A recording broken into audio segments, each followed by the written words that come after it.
Hello guys, good morning. I am Sarah Jane Reyes and we have here Mr. Jose Taming, the CEO of Real Estate Mart Pro. We would like to thank you, sir, in advance for giving us this opportunity na ma-interview kayo.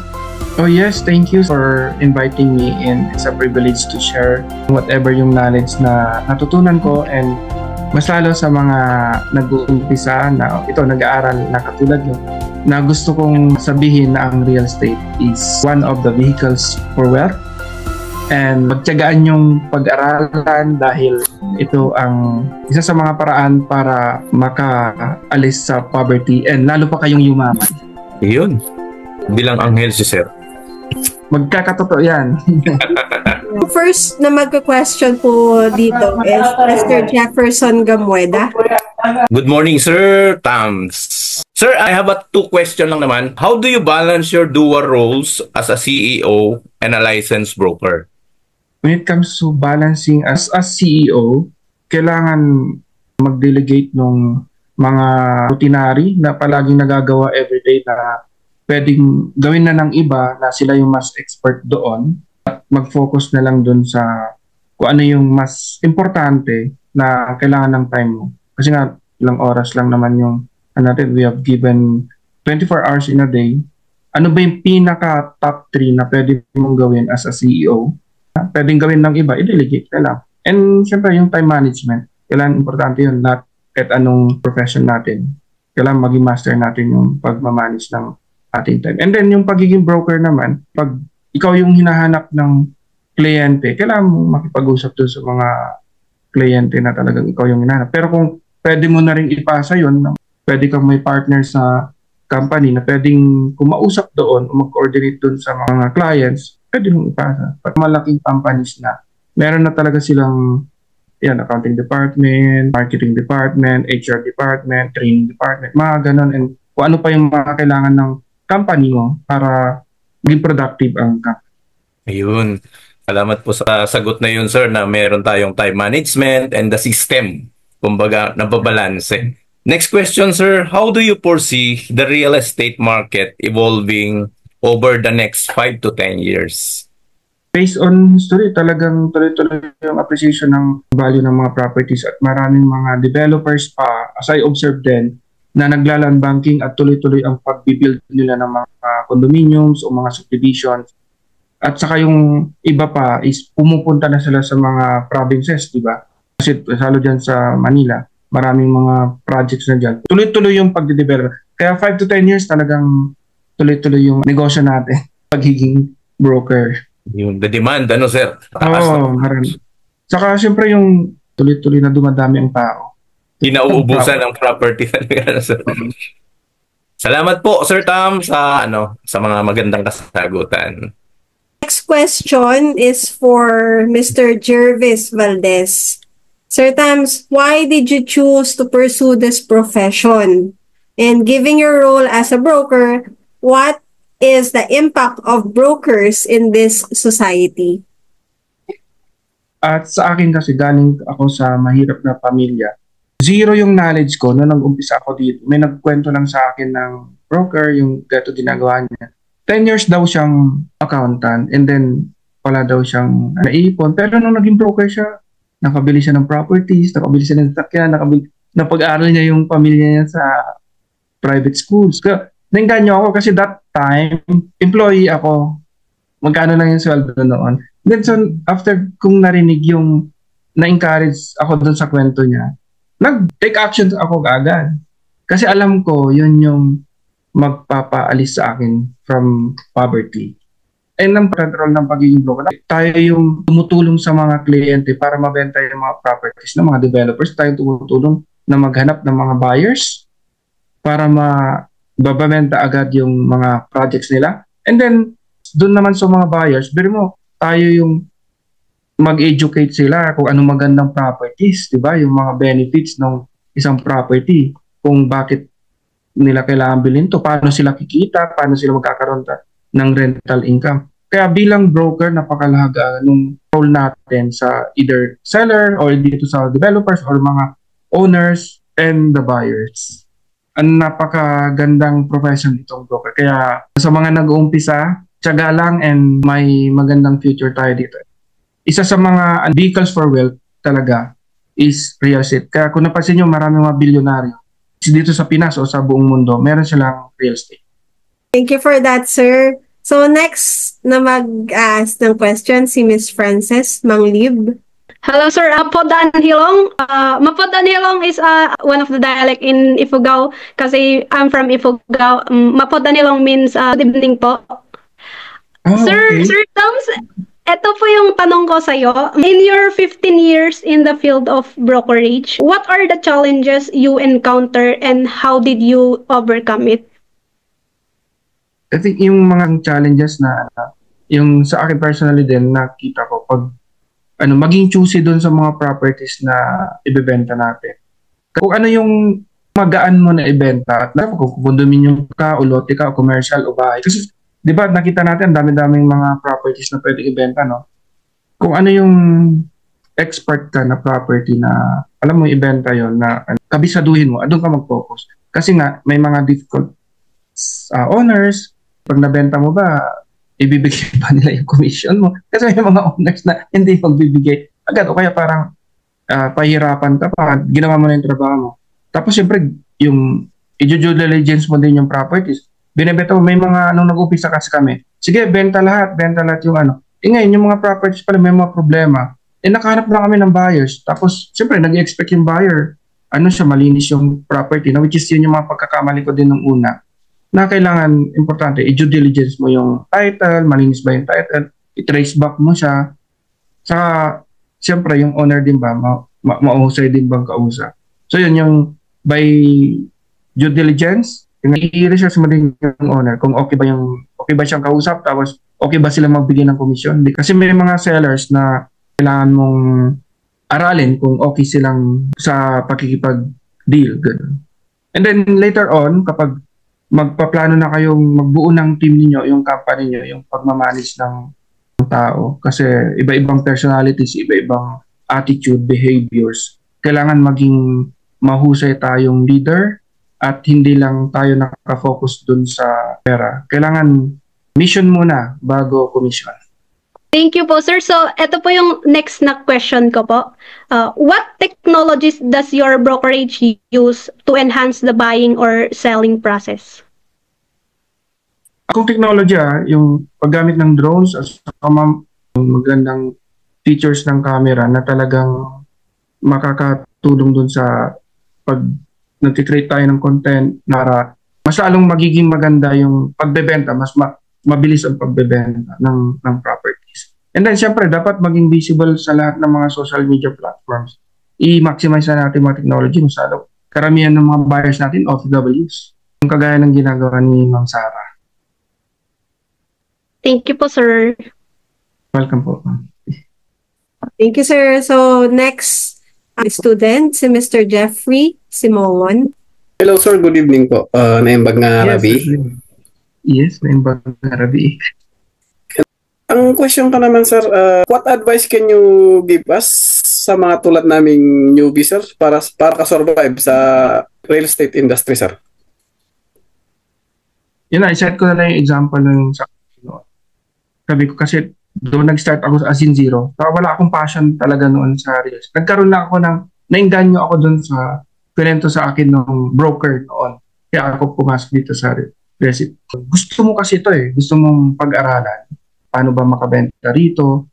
Magiging passionate ka doon sa ginagawa mo hanggang maging expert ka na. Kasi kapag maging expert ka dito, ikaw na yung magiging top of mind ng mga kliyente. Ikaw na yung hanapin nila. Pag halimbawa doon sa lugar nyo, sir, diba, taga-saan kasi sa ano ka, di ba? Actually, sir, Baguio din po ako, sir.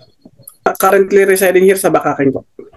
Okay. Pag halimbawa babang naganap sila ng properties dyan sa Bakaking, ikaw ba yung unang maiisip ng mga kliyente? Ibig sabihin nun, para makatagal ka dito, dapat ipakilala mo yung branding mo as Sir Jeffrey Simongon. Dapat ikaw yung makakilala. And then, yung continuous yung learning, pag-attend ng seminars, kasi doon lalo yung the more na magiging equip ka, matututunan paano ba yung pagbebenta, paano ba yung yung rules ng real estate, ito yung kagaya ng ginagawa nyo, nag-aaral kayo.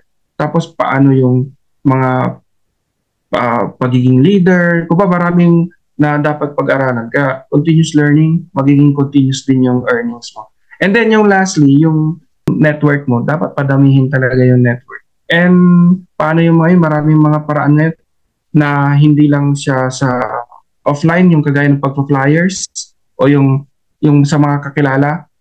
Kundi ngayon, di ba sa social media, pag pinaalam mo na sa social media na ikaw na ay isa ka ng broker o isa ka ng nagbebenta ng mga properties, yun, dadami yung mga kliyente mo. Tapos, hindi lang doon natatapos. Dapat nga yung everyday, at least meron kang 3 or 4 na nakakausap ng mga client.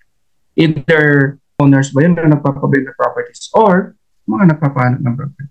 And yung nga, sa umpisa, kailangan magtanim muna bago umani.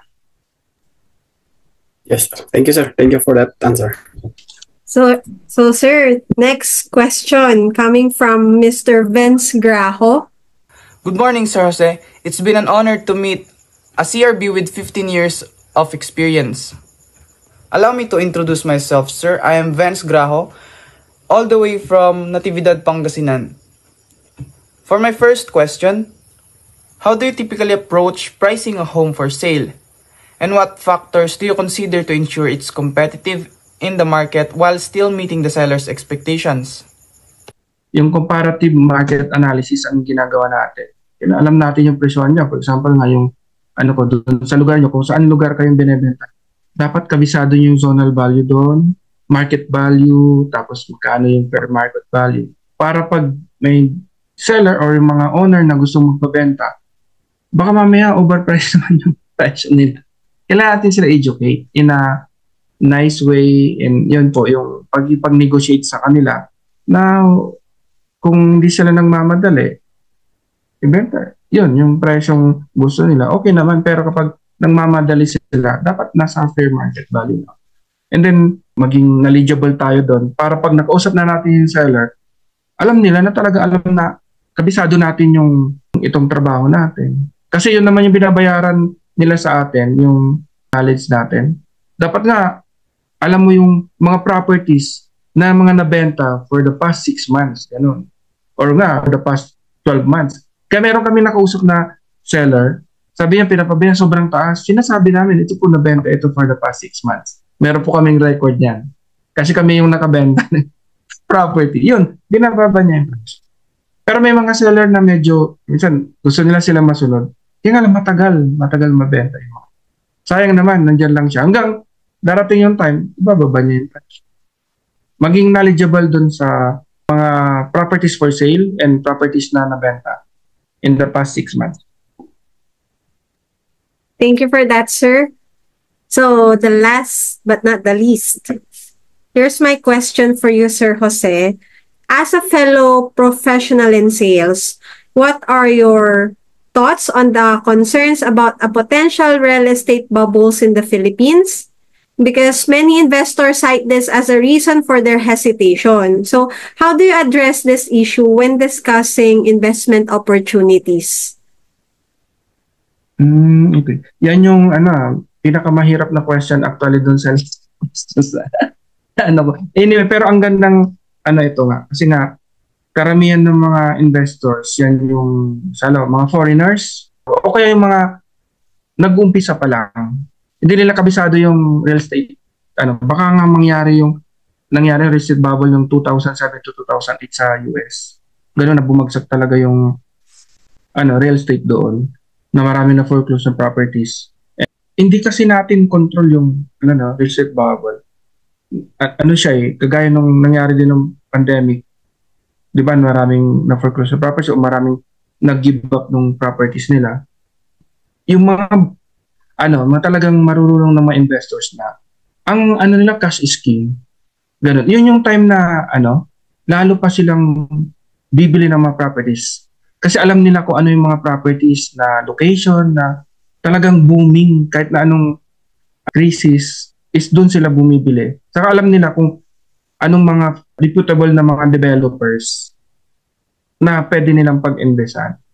Kasi nga kung makikita natin yung history talaga, yung mga investors talaga, long-term yung thinking nila pag nag-invest sila sa real estate. Hindi kasi natin pwedeng ipareha sa stock market na, di ba, pag ang bilis bumaba. Unlike dito sa realty, kung, for example, nabili mo is lote, kung nabili mo in the time of unlisted bubble, darating yung panahon na talagang aakyat yung presyo. Kaya nga yung sabi ko nga noon, yung binebenta namin na malapit sa golf course dito, binebenta yun 2012, 2013. 4-5 nila binebenta. Ngayon ang presyo, dumaan yung pandemic, dumaan yung mga iba-ibang mga crisis. Ang benta na ngayon, 30,000, 35,000. May nabibenta ng 40,000. Makikita natin yung sa mga investors na parang inisip na magkakaroon ng reserve bubble. Dapat meron tayong data may pakita sa kanila na talaga ang investment sa realty is talagang mag-appreciate yan mas lalo sa mga gagandang mga location. Kaya yun, natin sila yung mga properties na mga gagandang location, mas lalo yung medyo man nagdadalawang isip. Kailangan may data tayo na may pakita sa kanila na ito magandang mag-invest sa ganitong location, sa mga ganitong developer kasi talagang continuous yung growth ng pag-invest sa properties. Saka sa dadagdagan every year. Dati-dati dito sa Baguio, 350,000 pa lang. Ngayon yata, mga 400.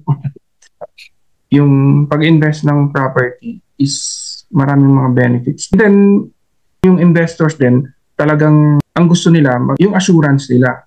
Paano ba bawasan yung risk nila pag nag-invest sila dito sa Pilipinas? Kung foreigner yan, Pero kung makita tayong data na talagang yung continuous yung growth ng Pilipinas. Kasi mga developer, continuous yung pagbibuild nila ng properties, di ba? Kagaya na nabanggit kanina, bumibili pa sila ng mga properties, hektarya pa, at continuous silang nagbibuild ng mga subdivisions, ng mga magagandang mga condominium. May mga pa tayo yung mga ongoing infrastructure na pinapatay dito sa Pilipinas na which is ang ng government natin, di ba, yung kay Duterte, tapos continue ni Marcos, di ba, yung yung build. Oo. Yung sa Tiplex, i-continue na nila sa papunta ng La Union and Ilocos. Opo. Kaya tataas lalo yung Kaya yung mga may extrang pera ngayon, kaya sabi niya kung mapapansin mo, the rich get richer. Oo. Kasi alam nila yung mga ganyan. Kailangan lang natin silang bigyan ng assurance. Kaya yun, ang trabaho natin pagiging broker. Dapat maging knowledgeable tayo dun. Continuous mo yung research mo, ma'am, na Sir Jeff and Ma'am Cess and Sir Jefferson. Yes, sir. Noted yan, sir. Noted po. More sales and mag-invest kayo sa real estate and pagtyagaan nyo lang itong ginagawa nyo, nag-start na kayo, nag-aaral na kayo, tuloy-tuloy nyo na. Continuous learning para continuous yung earnings. Yun. It follows, sir. It follows. Thank you, Ma'am Sarah and Ma'am Frances, Sir Jeffrey, especially Sir Tom.